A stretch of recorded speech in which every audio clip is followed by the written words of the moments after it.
Okay, I'm going to get started because my students will have to roll in later. My name is Alexis Jetter. I teach journalism in the English department here at Dartmouth College.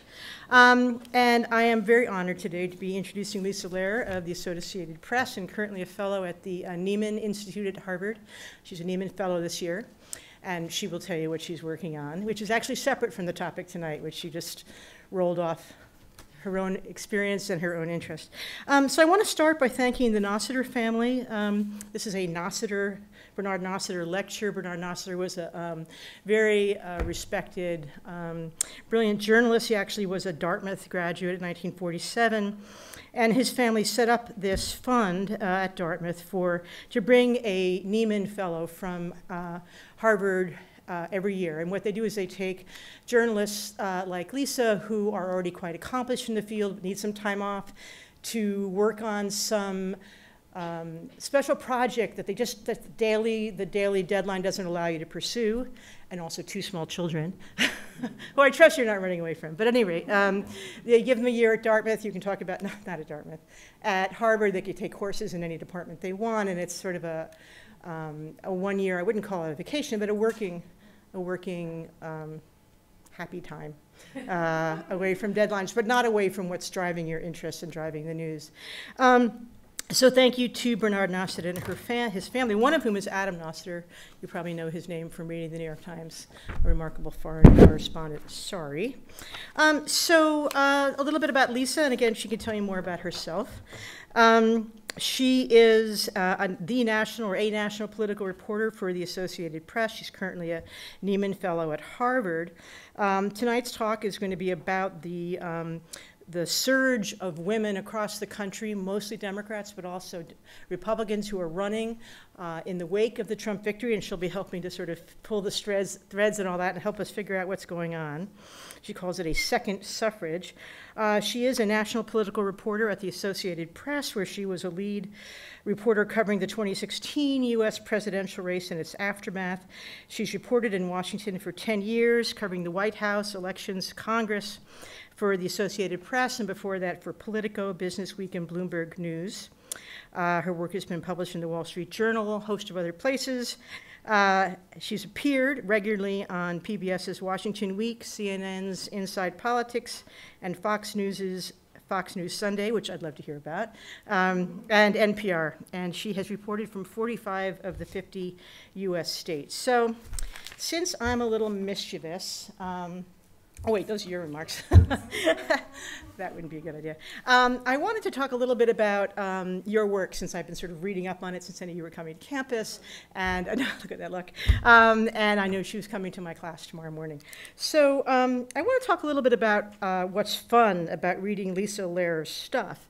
Because as you can imagine, if you live within the oxygen, the rarefied oxygen of the White House press corps, things can get a little stale, things can get a little predictable, things can get a little recycled and retrod.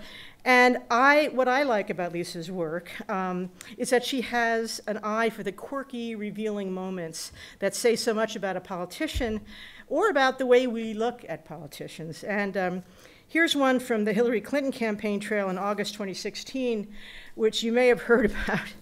It's called "No, Hillary Clinton is not having a seizure" in that video, says AP reporter who was there, who is Lisa, who I hope we'll talk about that a little bit. At any rate, you can talk about this, but it starts out, "I've never been part of a conspiracy theory. Now video of my surprised facial expression has become Exhibit A in the latest unfounded speculation about Hillary Clinton." Starts with a visit to a muffin shop in Washington, D.C. in June of 2016, where Hillary was sipping an iced chai, I think, or something like that, from a straw, and you and a few others asked her a question, and she did this little routine where she wiggled her head from behind, and right-wing media latched onto it. She was definitely having a seizure of some kind, which they connected to a fall she had taken, and said she was basically out of her mind. And then Sean Hannity pointed as proof that something was amiss with Clinton. Hannity exclaimed, "Watch that reporter," like pull back as if the reporter got scared, and she keeps doing it. What is that? Fox News never contacted me to ask that question. For the record, I wasn't scared for a moment. So there's your little bit of unintended campaign. But there's other really great little pieces, or not so little pieces, that Lisa has written over the years. The rebranding of Mitt Romney. The two-time candidate in his camp insists that the 2016 version is at long last the real one, but other Republicans think they already know the authentic Mitt, and that is apparently what happened. Now here's one that you might have reason to rethink. Not that it's not true, but it didn't have the ending that it would suggest. Okay. Hillary Clinton is finally ready to run as a feminist. 8 years ago, and this was written in 2015, 8 years ago, she rarely focused on women's issues and lost.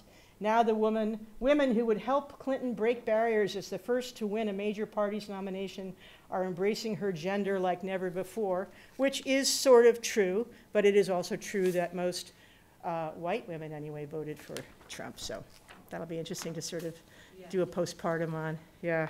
And side issues that are also interesting. Why do Republicans have such a hard time with vaccines? Another sort of interesting point. So now, of course, she is looking at, as part of your time at Harvard, not all of your time at Harvard, this surge of women running for election across the U.S. More than twice as many women are, I'm not going to hopefully not step on any of your lines here. More than twice as many women are running for Congress this year as they did 2 years ago in 2016. Organizers call President Trump and his administration the gift that keeps giving. And it's true, most of the women running are Democrats. One woman, in fact, Rachel Crooks, I believe her name is one of the 19 women who accused President Trump of sexual assault, and now she's running for the Ohio legislature, so that's an interesting motivation, I guess. But in fact, there's been a surge of Republican women running for office as well, and I think Lisa's going to be talking about that tonight. So that's pretty much all I want to say. I want to thank you for taking the time to come, and eager to hear what you have to say, and I will not steal your remarks. Okay, thank you. Why don't we welcome Lisa?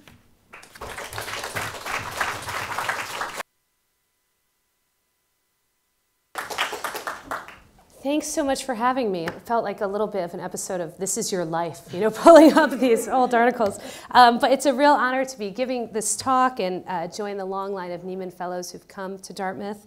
It's just an amazing way to cap off what's been just a fabulous sabbatical year. So I am going to start tonight with an exercise I stole from Harvard historian Jill Lepore. Of course, in my business, it's not stealing if you attribute. That's how we do it. So I attributed. So everyone close your eyes, play along, close your eyes. And I want you to picture an iconic scene from the civil rights movement. Does everyone have something? Some nods, some acknowledgement? Yeah, people got it?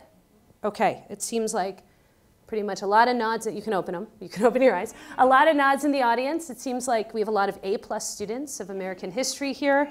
You guys are doing a great job. I assume most of you thought of something. Maybe it was students in front of a school, or you know, at a lunch counter, or you know, on the bridge in Selma, or some kind of scene. So now we're going to do it again. So close those eyes again. Humor me one more second. And this time, I want you to think of an iconic scene from the women's rights movement. So we have some nods, something. Okay, let's open them up. So I saw some nods, not quite as many, which is interesting, right? Because there are plenty of scenes, right? There was photography then. We had a number of protests. Even as recently as last year, there were protests. But for some reason, those images don't seem to stick in your mind quite as much. It's an interesting thing, right? How we see some parts of our political history brighter than other parts. I made you guys go through that exercise and humor me with the eye closing, because I'd like to submit that we are in the middle of another important political moment led by women. What we're really seeing is the widespread political mobilization of women. This new energy may not yet have a catchy name like the Tea Party movement or Occupy Wall Street, but I'd like to argue here tonight that it is a movement and one that could have profound consequences not only for the current president, but the future of American political life. But before we get to all those really big ideas, I thought I'd tell you a little bit about myself. As you said, I've been covering politics for about a decade. I've done mostly in Washington, most recently for the Associated Press. I've done all the big Washington beats, the White House, Congress, 3 presidential races. I've covered governor's races and congressional races across the country. And in the course of that work, I've been there for a lot of these kinds of moments. And we're going to jump into the Wayback Machine for a few minutes here. So that, of course, was Hillary Clinton at the New Hampshire primary in 2008, Sarah Palin at the Republican National Convention in 2008, and Mitt Romney in a general election debate in 2012. And I picked those to show the kind of awkward moments and signaling that often goes on as women try to navigate politics and politicians try to woo female voters. And I spent many years watching that dance, that sort of tricky dance that goes on in politics. And then came the biggest assignment of all. Before coming to Harvard and Nieman, I was the lead reporter for the Associated Press covering Clinton's campaign. That was a campaign where gender was front and center in a way we've never seen before. Not only because of Hillary Clinton's own status as the potential first female president, but because of President Trump's own history with women, the Access Hollywood tape, the dozens of accusations of sexual abuse. We all lived through that. I don't think we need a clip on that one. But I spent years following Hillary Clinton from before she announced her campaign through Election Day, finally until this moment. Oh, are we going? Oh, I don't know what happened with that guy. All right, I trust you all have seen that tape, so we don't need to show that. I'm sure everyone remembers that moment. And I was there watching sobbing supporters and the ashen aides and a teary President Bill Clinton who looked like he might fall over. And in that moment, it felt like something was ending for American women, that dream of the first female president had really just died. And in the weeks that followed, as the country wrapped their head around the Trump presidency, I noticed there was a sense of devastation among some female voters that I hadn't seen after previous elections. When I interviewed them, older women described a period of mourning after the election, sleepless nights that turned into this simmering and then overwhelming sense of rage. For some of them, they described Trump's victory as their experience magnified. The guy at work who propositioned them and got promoted, even though they complained and even though they fought. For younger women raised with Title IX and steeped in the language of sexual consent and rape culture, they found themselves, the women I talked to who were younger, found themselves speechless at President Trump's victory. But over the past few months, I begin to wonder, what if what felt like the end for those women was just the beginning? What if Trump's victory was the spark of an even larger movement than the populist uprising that awarded him the White House? A mass mobilization of a group that includes more than half the country's population. A second suffrage ready to storm the gates of American democracy. The day after Trump's inauguration, women exploded into the streets for the Women's March. And this is some data that Jeremy Pressman and Erica Chenoweth at the University of Denver pulled together. You can see that they show more than 4.2 million people joined the Women's March the first round, right after his inauguration. That's about 1.3% of the country. So it was probably, people say it was the largest single demonstration in US history. 9 months later, of course, the Times story about Harvey Weinstein came out, sparking the Me Too movement. And we've seen as a series of powerful men in Hollywood and media and the arts, Silicon Valley, corporate America, even academia, were toppled by accusations of sexual harassment. But while Me Too, with its celebrity victims and Hollywood heavyweight assaulters, captured a lot of the media attention, at the same time, this political revolt was gaining steam. Women, largely operating far from urban centers where journalists like me are mostly located, and far from the places where you see these grizzled white male Rust Belt voters who have become this source of fascination for journalists trying to understand Trump's appeal in the early months of his pregnancy, women outside those places started gathering. in suburban libraries, in church basements, restaurants, the PTA. They're doing what they know how to do, organizing. They're raising money for female candidates, volunteering for campaigns, and calling their congressmen. Some surveys in the months after President Trump's inauguration showed that nearly 90% of calls to Congress came from women.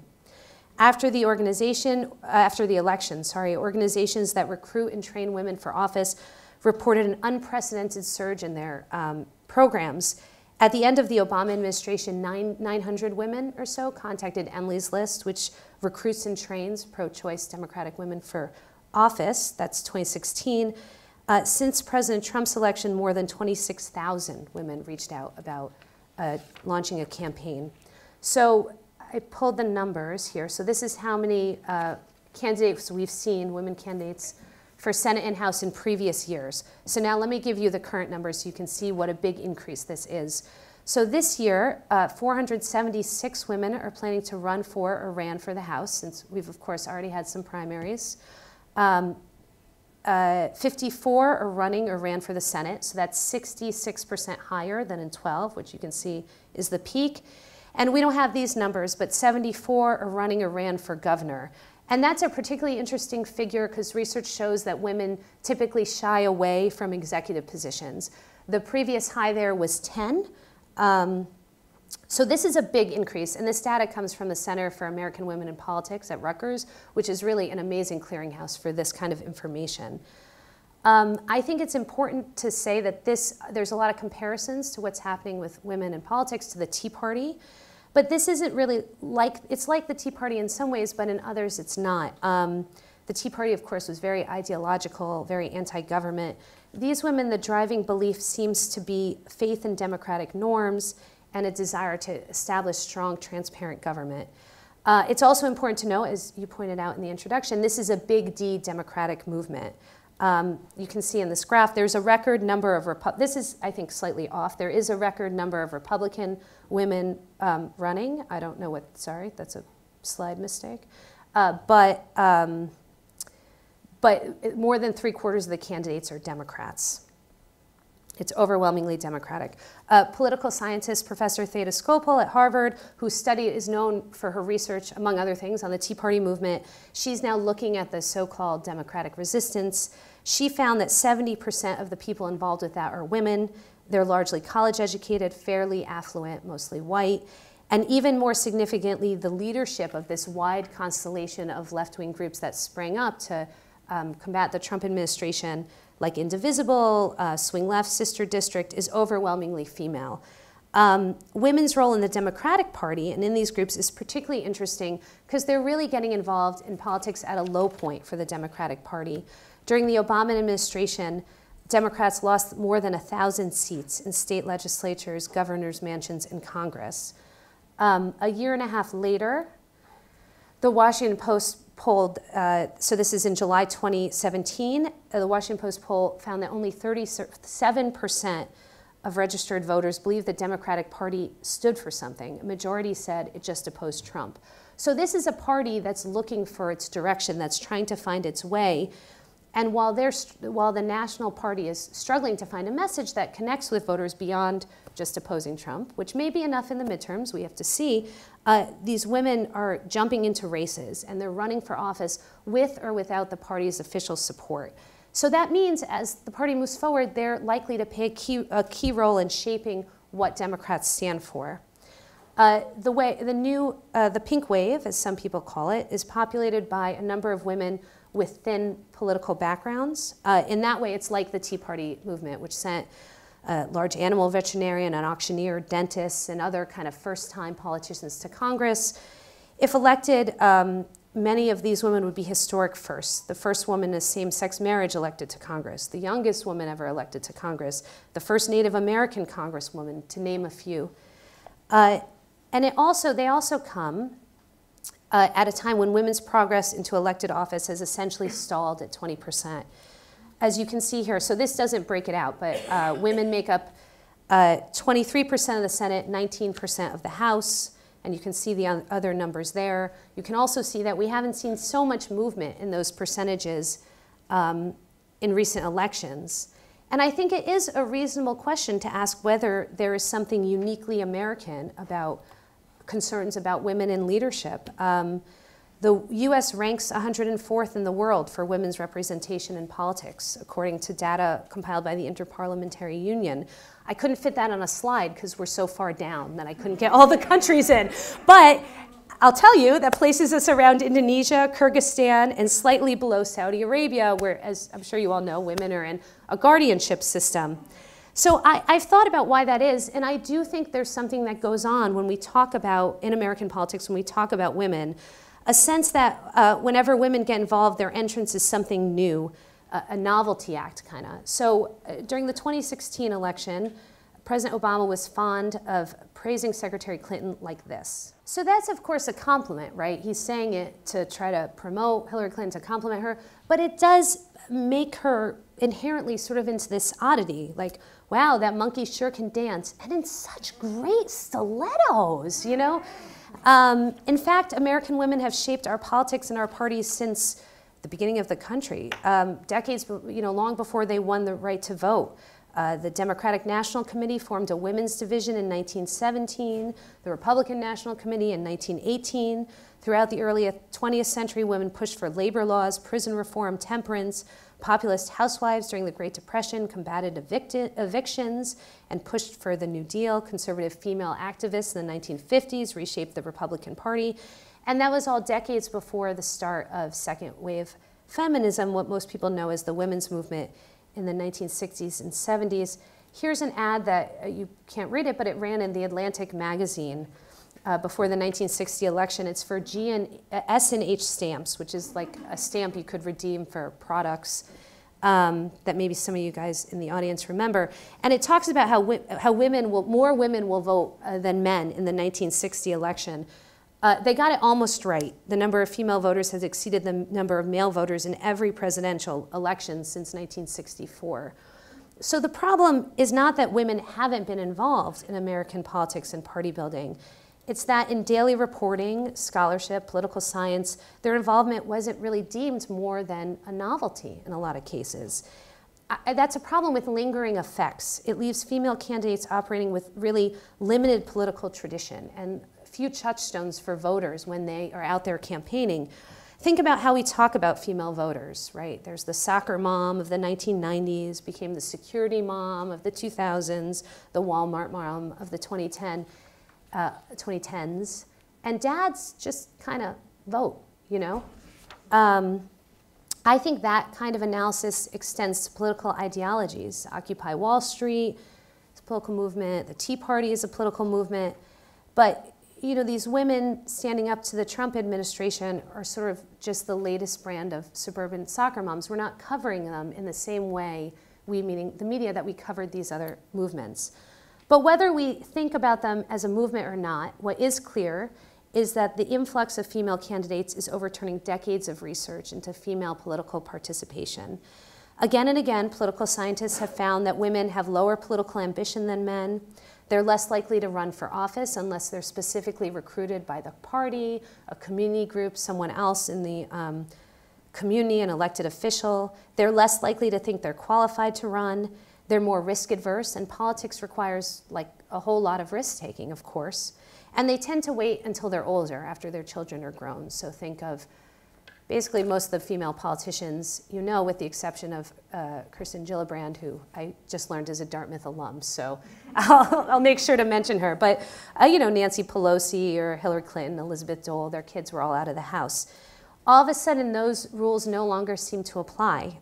Today's female candidates are younger. They're stepping up to risky races. They're often coming from outside the political establishment. And when I interview these candidates, I ask them, why did you decide to run? Why did you decide to do this now? Is this something you thought about doing before? And often I found the answer is that Trump lowered the bar in a way, that they woke up after the election and said, well, if he can run, then why can't I? Which is a sort of an unprecedented impact. I wouldn't have thought that after he won, that this would be the effect, but it's interesting that this is what we're seeing. But I think perhaps the biggest change is in how they're running. Unlike many of the female candidates who came before them, this new group hasn't hesitated to campaign on their gender. As you alluded to, For Hillary Clinton, gender was this agonizing thing. In 2008, she didn't run on it. And in part, if you want to get a feel for how her campaign approached it, this was from her chief strategist, Mark Penn. He wrote in a strategic memo that voters view their president as the father of the country. They do not want someone who would be the first mama, he said, but there's a yearning for a kind of tough single parent. And he often warned in strategic memos, we got all these memos after the campaign, about being seen as too soft. A word about being human, he wrote in one of these strategy memos. Bill Gates once asked me, could you make me more human? I said, being human is overrated. But 8 years later, in 2016, Hillary Clinton really tried to embrace the woman thing a lot more. But she still did it really carefully, right? She wore the suffragette white. She said, deal me in, after President Trump accused her of playing the women's card. That became a big fundraising line for her campaign. But when someone in the campaign suggested holding her an early event in Seneca Falls, that idea was rejected, and they sent her daughter Chelsea instead. Fast forward 18 months or so to today. Being a woman is now considered a major asset on the ticket, not something to struggle with, but something to campaign on. I had a top Democratic Party official tell me that he believed, I don't know if he had data to back this up, so take it with a grain of salt, but he believed that being a white man on a ticket actually lost you some points with voters. We've seen at least two Democratic women running for governor cut campaign ads, including shots of them nursing their infants. And I'm going to play one of them so you guys can get a sense of what this looks like, because I think it looks different than what we've seen. So that looks kind of like a normal ad, right? There's the horrible music, there's like the beautiful gauzy shot, she looks really nice, but it is really different, right? There's a baby, she's breastfeeding the baby. I mean, she's lucky her baby is very cute. I think that's an asset probably for her. But you know, this is something different, and it's important. This was her introductory ad. This is part of how she is branding herself, and that is something I think that is different. The other thing we've seen from some of these candidates is that stories of sexual abuse have really been transformed from moments of shame into selling points, and that's something we really have not seen before. Mary Barzee Flores, who's a former circuit court judge running for Congress in Florida, she's talked of being groped by the night manager of a Pizza Hut where she worked as a teenager on the campaign trail. And I'm going to show you one more ad, humor me, but I think it's worth seeing. This is an ad from Saul Flores, no relation. I mean, that is something that I don't think anyone has seen in a campaign ad before. Now, she lost. She lost her primary bid to a well-known county commissioner from Chicago. And, you know, that's not surprising. The conventional read of a lot of these candidates would be that they are likely destined to lose. And frankly, they may. We know that incumbents win 95% of the time. These women are largely challengers. Many are running against each other in primaries. That's why that number is so high. And many are in districts where their opponents are heavily favored. The Times had an analysis of the House candidates, the female House candidates, and found that if every woman won in a district they considered competitive, 152 female voting members would make it to the House. So that would nearly double the current share, which is around 84, but men would still outnumber women nearly 2 to 1. And that's all true. Nobody expects parity out of this. But I do think the politics of the Trump era really have upended a lot of what we thought we knew about politics, a lot of what the standard rules have been. And early returns have been really good for female candidates. Women won in 17 of 20 open Democratic primaries earlier this month. In Indiana, North Carolina, Ohio, and West Virginia. In the Texas primaries in March, more than half of female candidates won their primaries or advanced to runoffs, which are actually happening tonight. The point is, perhaps some of our long-held assumptions about politics need to be a little bit up in the air right now. There's this theory of critical mass that I'm sure some of you know, and people have applied it to women, and the idea is that when women make up 30% of an institution, they begin to change it. It's an idea that has roots in physics. It's the amount of material needed to sustain a nuclear explosion. Accumulate enough, set it off, and things start to happen. I think we're already seeing some little sparks. Earlier this month, a woman running in Long Island in New York's 2nd District against Pete King, who some of you probably know, he's on TV a whole lot, petitioned the FEC to be able to use campaign funds to pay for her 3-year-olds and her 2-year-old children. And the rule with campaign funds is you can't use them for campaign expenses, not personal expenses. But of course, childcare, if you're running for office, is you have night events, you have morning events. There's an argument that that is a campaign expense, and it costs her, she said, $22 an hour, so it's not that cheap. The FEC ruled in her favor, opening up a new way for female candidates to pay for costs. And I'm sure a lot of you saw earlier this spring when Illinois Senator Tammy Duckworth became the first senator to give birth in office and vote with her 10-day-old newborn on the floor. That was heavily negotiated in the Senate. Some people argued for an exception just for Senator Duckworth, and other women in the Senate said, no, we want to send a message to working women. Senator Orrin Hatch, the 84-year-old Republican from Utah, worried that the Senate would become a nursery. But what if there are 10 babies on the floor of the Senate? AP reported he asked. But despite all those concerns, it happened in the end. The first infant was brought, the first woman in Congress had a baby, and she voted with her baby. So like any good reporter, I'm going to leave you with a question.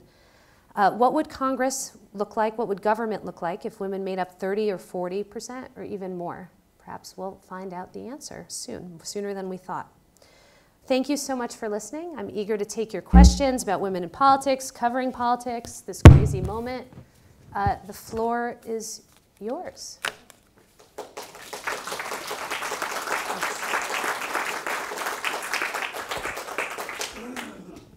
have a question on your research. Can you hear me? Yeah, I hear you fine. Have you looked at the mothers of these people running? Because we older ones from the 60s and the women's movement, we have kids now. My daughter and I were just on the phone. She's getting ready to run. Well, your daughter's running. Wow. For something. Yeah. We haven't figured it out, but she's very involved in politics now. I hope you're. And she was raised by very liberal parents. So could you, in your research, look at the parents? Because I think these young women running must have had tremendous nurturing by women and men so that they were brave enough to do this. Because you need to, from a very young age, be empowered to do this. Right. That's my question. Have you looked at the parents of these folks? So I don't think there's return. I have seen it. I haven't seen that. No.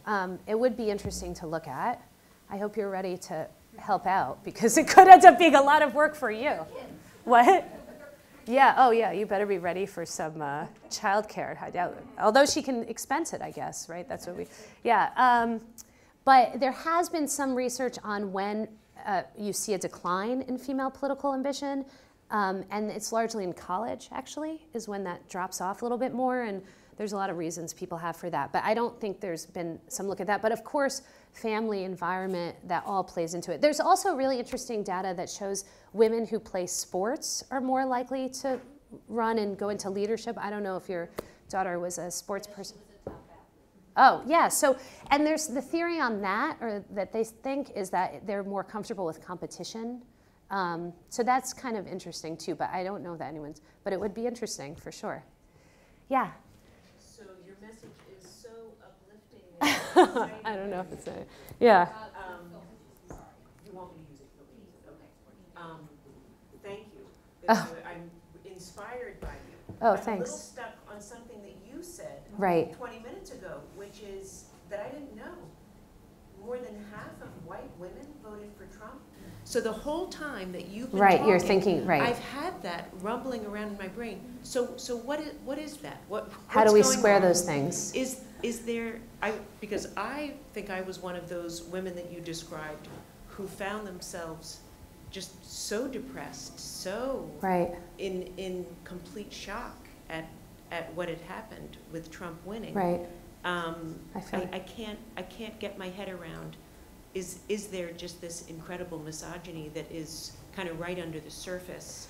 So I think that is like, it seems like those things are in conflict, but most of these women are Democrats, right? Remember that. So 3/4 of the population I'm talking about are Democrats. And there is a strong correlation between party and voting, very strong. In fact, more strong, like when you,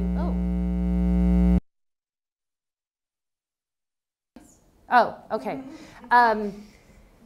And in fact, we've seen that grow stronger. Like when you look at polling about how people feel about their son or daughter marrying somebody of a different political party, that's grown like more, people are more against that than they've ever been, that they would find that to be a major problem. So Republican women are going to vote for, more likely to vote for Republican candidates.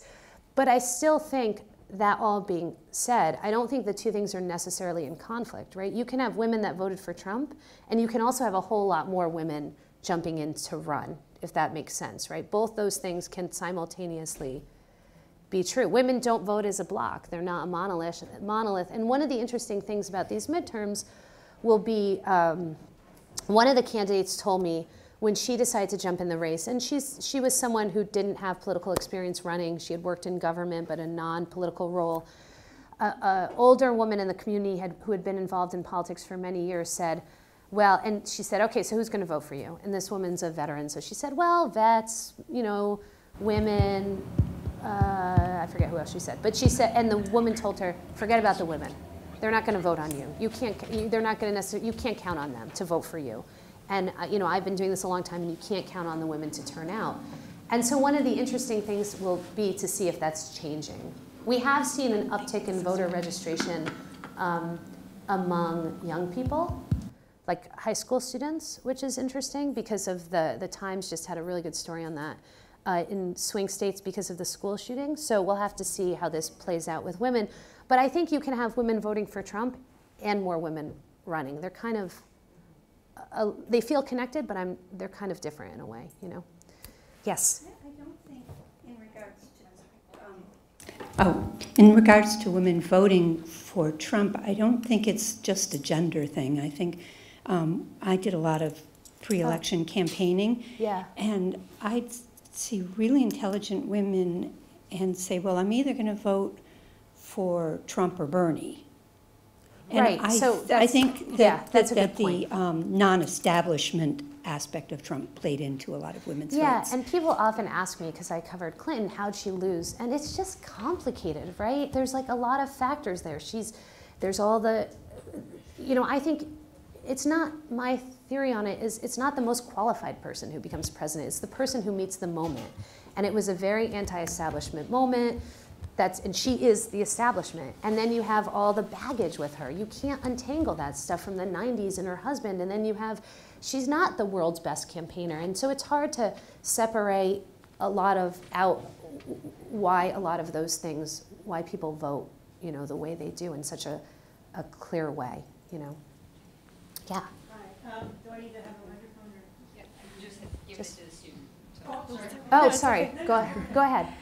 So over your time researching this topic and talking to women, female candidates, and women who are considering running, what are some of the big questions that you're left with that could guide future research? Well, first I want to see if they win. That's a big one, right? Like, as I said, a lot of these people could lose. So a lot of these women could lose. So I think we have to see how well they do and whether they win and whether ads like that, do they work? Do they backfire? Like, this is very, very early. Like, we just don't know how any of this is going to play out. And then I'm kind of wondering what impact that, if enough of them do win, as I said, what impact that has on an institution like Congress, which is traditionally very male and still sort of rooted in those traditions. And then there's sort of bigger questions, like President Trump really he survived things that we thought would kill any candidate, right? Like the Access Hollywood tape. I mean, come on. If you told me that would happen, I'd be like, well, that guy's over. It's done for him. Forget about, you know, and he survived that. So do those new rules, do they apply just to him? Do they apply to a broader swath of candidates? We don't know, and that's the kind of thing that, I mean, I don't do academic research, but that's the kind of thing, like as a political reporter, I'm going to be watching to see how that plays out in our politics. I don't know if that answered your question, but where are we going? I don't know. Okay, let's go here. Yeah. I just wanted to ask, since you say that you're looking to see if these women win, how you feel their chances are given the red map, the remaking of the congressional districts after the 2010 census. Right. Well, so there's because that is still operative and it's still crippling in many states where a lot of these women are going to run. Right, and the Senate map, of course, is much less favorable for Democrats. The House map, there's a number of districts where Clinton, I forget how many, I'm sorry, I should know this, 22, 23, where Hillary Clinton won, but a Republican congressperson won. So those are areas where certainly the Democratic Party thinks that they could have some ability to make gains.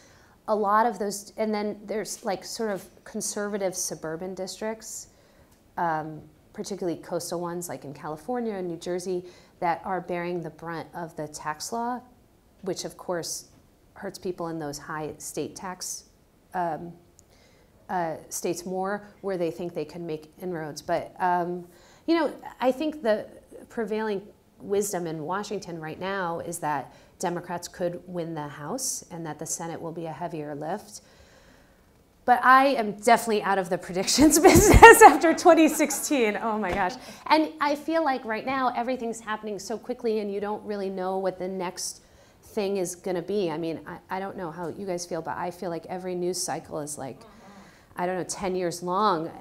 So it's really hard to know how any of this plays out. Like, it's just, we don't know where the investigation is going, some of this international stuff. Those things all impact elections, and it's still real early. Like, people don't really start tuning in until September, you know? So, and we're still in primaries, a lot of primaries left. Yes? Oh, sorry. I'm sorry. I'm not following the mic. All right. Is Nancy Pelosi a liability in the current context, or is she a strong leader to be kept in power? So she's a great fundraiser, right? That's what people tend to say about her, that she's a really awesome fundraiser. I think it depends on the district, whether you're seeing, and I think she's sort of said it's okay, campaign how you need to campaign, but it really depends on where you sit. Like in that special election in Pennsylvania, I think he ran pretty heavily against her, but there are some areas where she might be more of an asset. It just depends what the dynamics are like. I don't think there's any universal answer to that in House districts. Certainly the Republicans see her as a liability and want to run against her, or use her to run against. Okay. Thank you. Again, really interesting presentation. I actually want to roll you back to the Clinton campaign. Oh, God. Okay. Which was, I don't know, a year and a half, 2 years? I don't know. Actually, I don't remember how long. 20 years ago. But so, yeah. you know, one thing I saw a clip of recently was all of the male television journalists who were later fired for sexual harassment. Yeah. And their moments interviewing Hillary on the campaign trail. Oh, like that Matt Lerer, yeah. Matt Lerer, Charlie Rose, a whole bunch of them. And just how nasty they were, and how they kept bringing up issues that really weren't very significant and dragging. I mean, that question about likability. We saw that over and over again, but also referring to the emails as if they were equivalent to the Russian. I mean, even getting closer and closer to the day. I just wonder if now looking back, and I don't think it was just men who did it, but just the nature of the press coverage she got, primarily from men. Maybe also some, I remember the men really going after her. I just wonder if you could comment on that. And I have thoughts. The particular men who went after her. So what was interesting about that was the campaign press corps, so the people who traveled with her, the people like me, was overwhelmingly female. I've never seen such a female press corps in my time covering politics. It was really interesting. And that way, even the TV correspondents, the major print reporters, like every reporter from a major outlet, I think, was a woman. But it is interesting, I have noticed that too, and I have thought a lot about how that shaped the agenda of politics for a long time, and I don't know the answer to that question, but certainly something worth thinking about.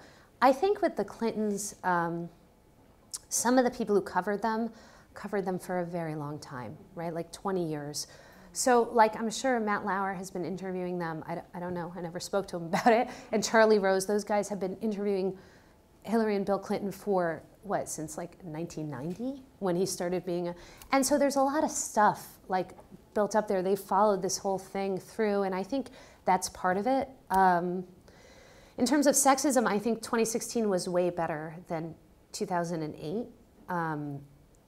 In part, that's because there was more awareness from her having done it the first time, and I think there also was this growth in sort of online of like women and publications that were very quick to call that out, which provided a check on some of that stuff.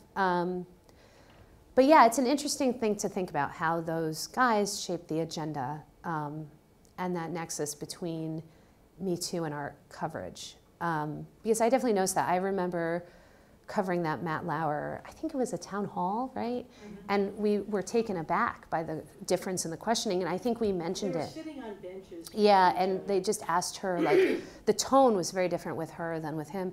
And I think we mentioned it in that we deemed it worthy enough to mention enough, like notable enough to mention in the copy. I was actually thinking I should look back at that story, because I remember talking about it and being like, So, and there was a backlash to it, right? It was, a lot was made of that in the day after that forum. So that, I think that illustrates the difference between 08 and 16 in some ways. Yeah.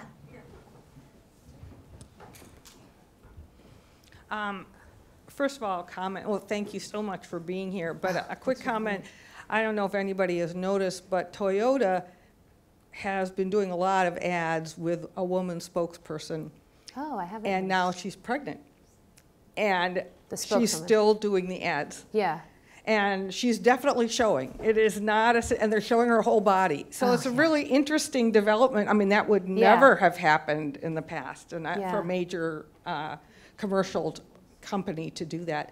But I was interested, I felt, and there was a lot of press around, I mean, a lot of conversation around it, that the press didn't call out Trump on his falsehoods enough. And I wonder, as we go forward, do you see that those kinds of falsehoods, whether said by him or by a Trumpist candidate, will be called forward? I mean, how do we deal with, I mean, it's easy to talk about why does Trump win? Well, if you lie all the time and just tell people what they want to hear, not that I'm biased or anything, but so I'd be interested in, and from the press's perspective, how you feel about that assertion. So I think that he was called out.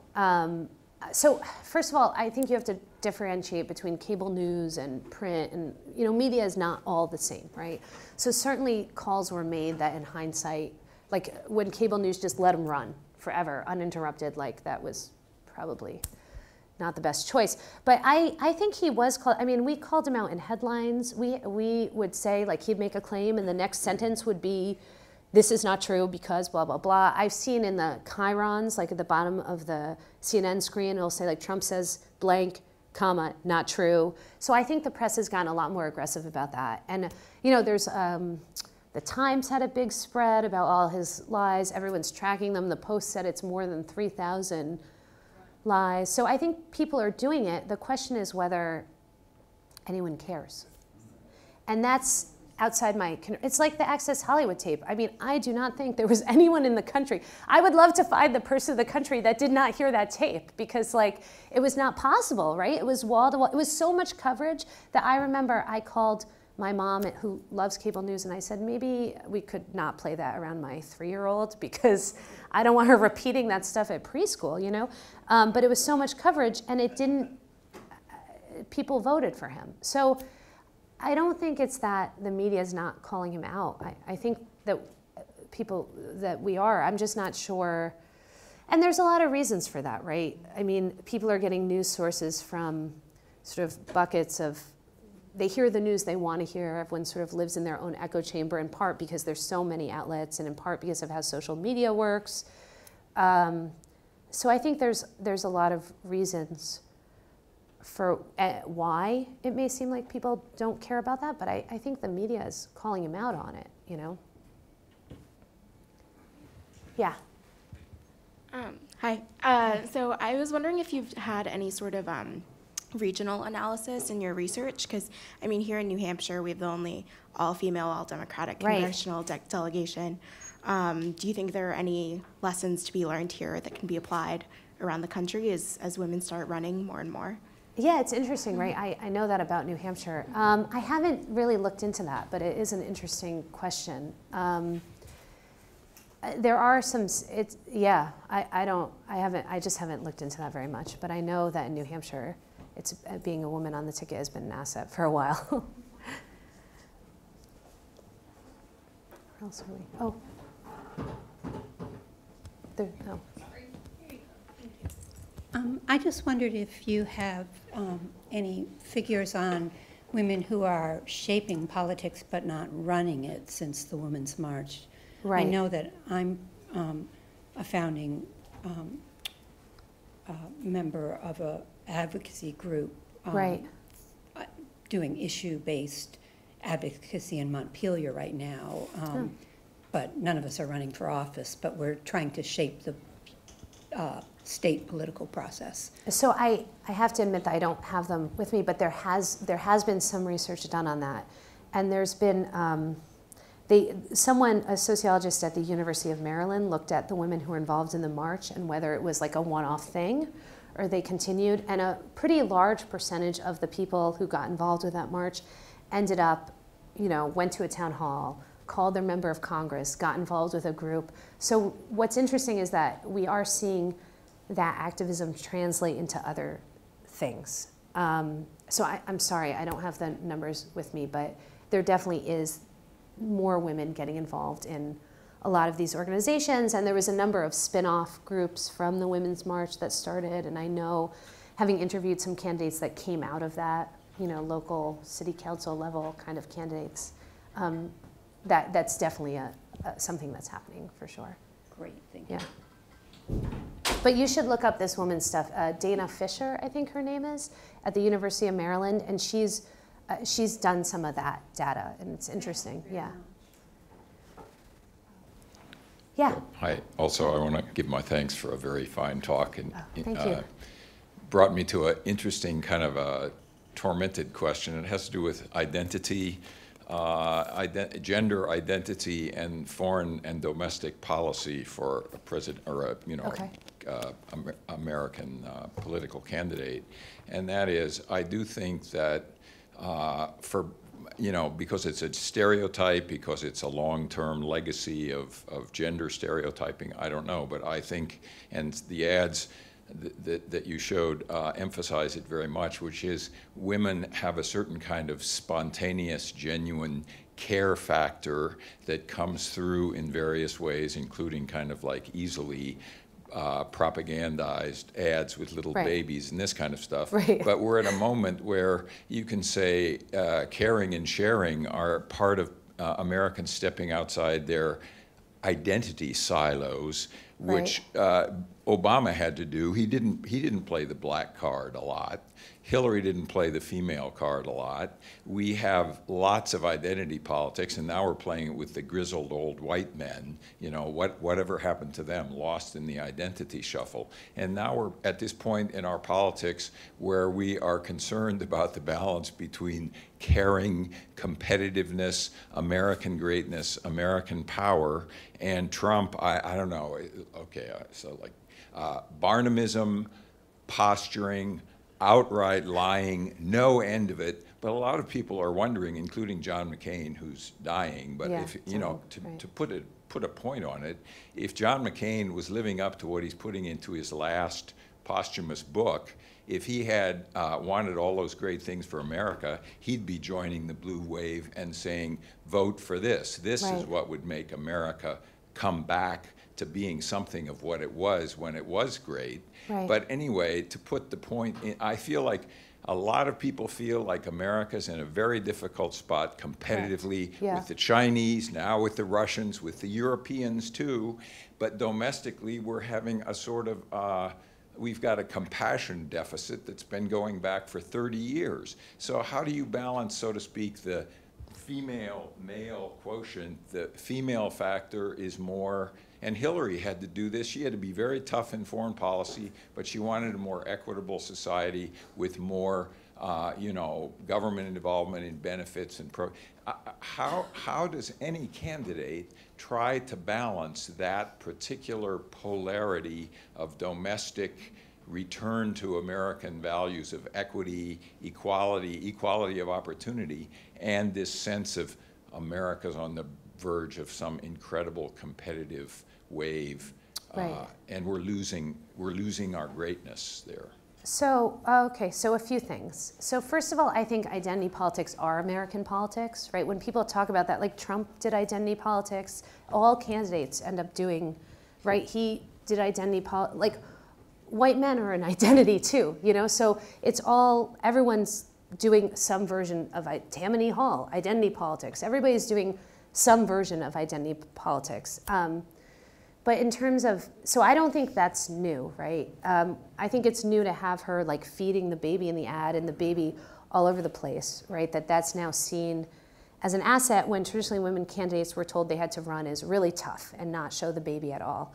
Now, in terms of how you balance, I guess, needing to be compassionate with competitiveness, I think you just got to be a good politician, right? Like, I think the good politicians can kind of pull that off a little bit. I think people want to vote for someone who understands the struggles of people like me. That's how the pollsters phrase it. And Trump, you know, some people, the people who voted him felt that he did understand the struggles of people like them. So I don't know the answer to that, but I think, you know, a good politician would be able to thread that needle, to be able to talk about, you know, fears that America's losing their place in the world by also being able to make people understand that that they can empathize with the struggles they're going through in their daily economic lives, if that makes sense. I don't know if I answered your question. Did you feel that Hillary really had that balance? No. She wasn't likable.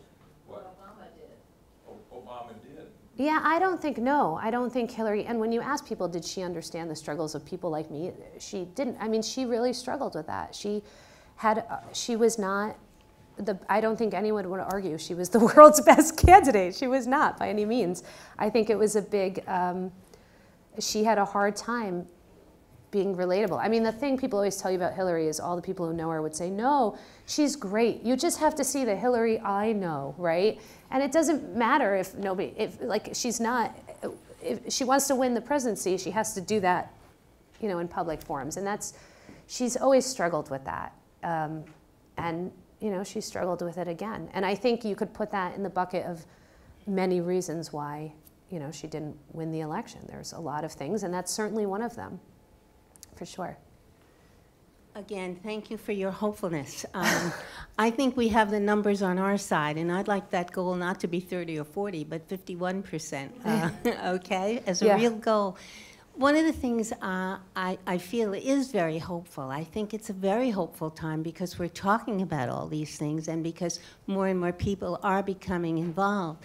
And I think one of the most hopeful things is if we remember the numbers, Hillary didn't lose. Hillary won.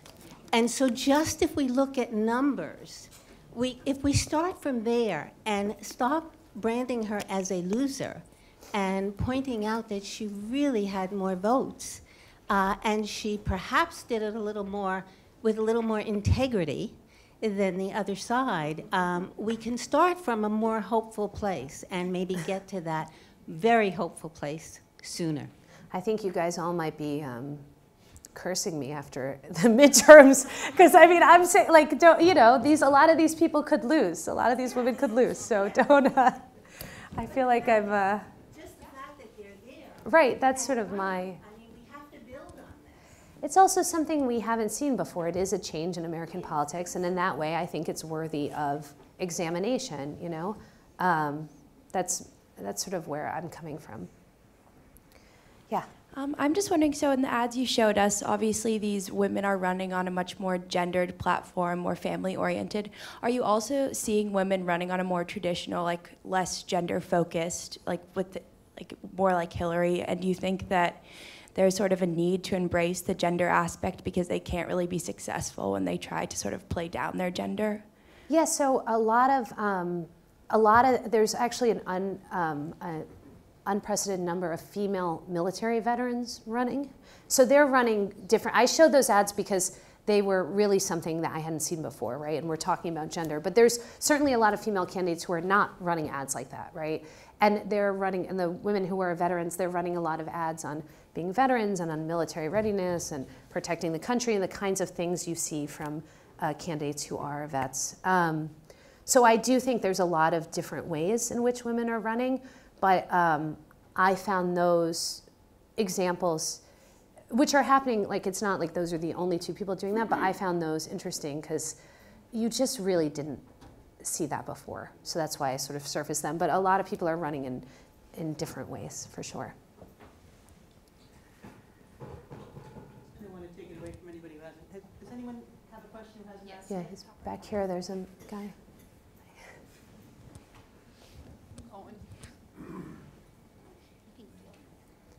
Is it on? Yeah. No? Can you hear me? I hear you fine. Oh, good. This is a question actually for you and for the MC professor, who is a journalism professor. I've been watching CNN and MSNBC nonstop since Trump got elected, waiting for the Watergate moment, which I don't think is going to happen, unfortunately. But what I have noticed, and I wonder if it concerns you as journalists, is the pace of speaking is exhausting. I don't care about the content. Oh, but people speak too fast. The journalists speak so rapidly that I am exhausted. And so I tune it out. I think I probably spoke too fast. Somebody needs to compare the rate of their speech with Walter Cronkite, Eric Sevareid, even, well, I can't think of a female analog to Walter Cronkite. Well, because... But they spoke more calmly. The urgency is killing us. No, really. I'm exhausted, so I'm like you. I'm really tired. You're asking why people don't pay attention to the famous scandal of the, I forget what it's called, the Trump tape. It's because we're tuning out the people who are reporting it. I think journalism is in a crisis. Oh, I think... Television journalism. Well, so it's also... Not the print journalism. Washington Post and the New York Times and the New Yorker are doing fabulous work. Yeah. But television journalism is committing suicide. It's also declining in viewership, right? Like cable news, those numbers are dropping, and you're seeing more and more competition. Like, I mean, the students in the room, I was in a class before this, and I asked them, like, so who here watches the evening broadcast news? And nobody watches it. I don't watch it. Honestly, when I'm not working, like, the professor didn't watch it, the students don't watch it. So TV news is, like, it's having a lot of trouble, for sure. And you're also seeing this increase in online video and all different kinds of things. Like Netflix is doing this huge, Hulu, they're doing this huge push into news programming that's really interesting. There was a headline yesterday that the Obamas are going to have this deal with Netflix, but they're also, that's part of, they're developing a whole news thing over there with different kinds of shows, and the Times is doing a show, I think, with Hulu, I think, some kind of streaming service. So cable news is suffering, and it is in a crisis. I don't know why they talk so fast. I think part of it is the panels. Yes. There's just these huge, CNN has these 20-person panels, and everyone's like kind of going after each other, and it's just the pace of the argument, maybe. And you know how cable news works is they pick 2 or 3 stories, and that is what they do that day. So it's a really different viewing experience. For sure. But I do think you have to distinguish between, and I'm appreciative that you did, between print journalism and cable news. And what concerns me about print journalism isn't the Times or the Post and New Yorker, because you're right, they're doing well, and everybody has sort of found their own billionaire, right? So they have money.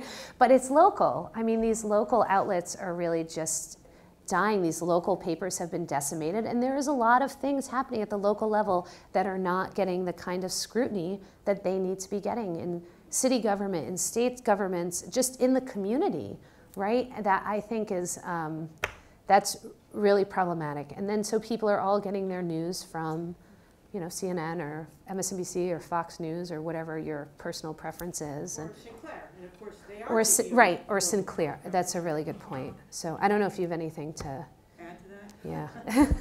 I do think they talk too fast, and it's a cacophony to me. I am a print journalist, and I get most of my information from print journalism. But the truth is, I tune in at 9 o'clock for Rachel Maddow, who drives me crazy because she repeats things 3 or 4 times. But at the end of it, I actually do know more than I did at the beginning. I can't stand those panels, and I don't think they do a service to anyone. As far as local television coverage, I don't know if your question touched on that. I don't remember if it did. But there's a big story out there, and it's being covered. It's starting to be covered about the weaponization and consolidation of local television news, and the fact that Sinclair Company, as well as some others, but Sinclair is the biggest, is taking over your television set, as the old story goes. And they literally hand down things that, do you know about this? That people have to say. Just Google it. Google, the best version was put together by a guy from Gizmodo, I think. BuzzFeed, I think. There's also a great piece by John Oliver. And you know, that's required watching for me is John Oliver and Rachel Maddow and Full Frontal with Samantha Bee and also all the other you know, culprits. But I agree with you that television news appears to be falling behind. But you know, you're now seeing multi-platform work. So the New York Times has been running this podcast called The Caliphate by Rukmini Callimachi, you know, who is the major reporter covering ISIS. And you know, they're using radio, they're using television. The most successful, I mean, maybe you could speak to this too. Yeah. What we're seeing that's exciting about print and radio and television are the organizations that are wealthy enough to use all of those platforms. And we're seeing very exciting work in that regard. But individually, television news, I would agree with you. It's standalone, it's a problem. Radio does seem to be having this wonderful renaissance. I mean, it's difficult for like the local stations because now they're competing against all these podcasts, but there is something, I think, about the intimacy of radio as a format that reduces some of that like yelly feeling maybe. But there's just so much amazing work being done on radio and on podcasts. And you don't have to be in a car to hear it. I mean, because of podcasts and streaming. Well, people are worried about that self-driving cars will kill radio. That's an idea that's out in the journalism world. Well, because if you could just be on your phone, right? You don't have to listen to your local station. I don't think that's true because I don't drive all that much. Before it kills journalism. That's true too, but I listen to it when I walk or if you're cooking or there's something like that's great about radio in that way, so. Oh, should we say goodnight and thank you? Good night and God bless. Thank you, everybody. Thank you so much.